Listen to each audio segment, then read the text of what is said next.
Emana bende dhi bedo misema twak marodhi makawuone twak marama impenya kuom gajwang'ute thieth mag jigiwegi kod mag lamo mahaumi abiriyo mantie bore ruok mar Rufa ochungo ayanga chiwo thieth ne jotuo mag SHA nyaka chop dwarogi magikone SHA osechungo kuom mahao higa koro.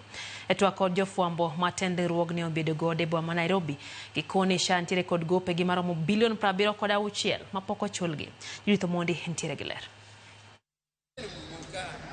Dweche aboro pok orumo nyaka ne ng'anyo mar ute thieth mag jigiwegi rumo kaluwore gi singo mane otim kod jatend piny ni ibiro chulgi gope mane onindo mag okumba mag thieth machon mar NHIF.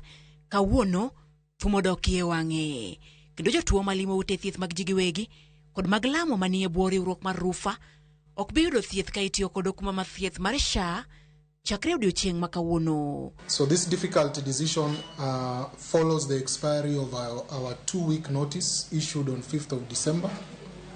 This notice expired on midnight on Friday the 19th. SHA has failed to address the issues that we raised 2 weeks ago and issues that we have raised over the last 1 year. And therefore they have left hospitals in a state of financial paralysis. Kopogore kod gope ma onindo mag NHIF, gope ma SHA ni godo mag ute thiethgi mane osepuodhi romo bilion 43 mapok opuodhi kod SHA romo bilion 24 duto mapok ochul. Kufikia Agosti mwaka huu, SHA inadaiwa bilioni 43 na hospitali, huku bilioni zingine 24 zikiwa zimekwama katika uchambuzi. Hospitali sasa zinabeba mzigo wa bilioni 76. Hali isiyoweza kuendelea na inavunja utoaji wa huduma za afya humu nchini.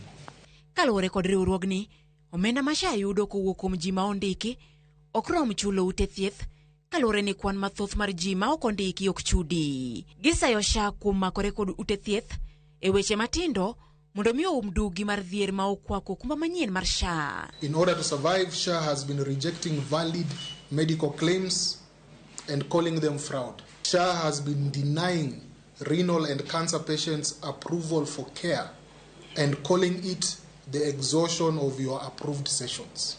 Also, in its fight for survival, SHA has been labeling healthcare facilities that ask for payment cartels and fraudsters. Ikwayo mondo mi jatend piny orwak paro mabiro bero okumbano kanyaka sani to ng'anyo biro dhi nyime nyaka chop dwachgi.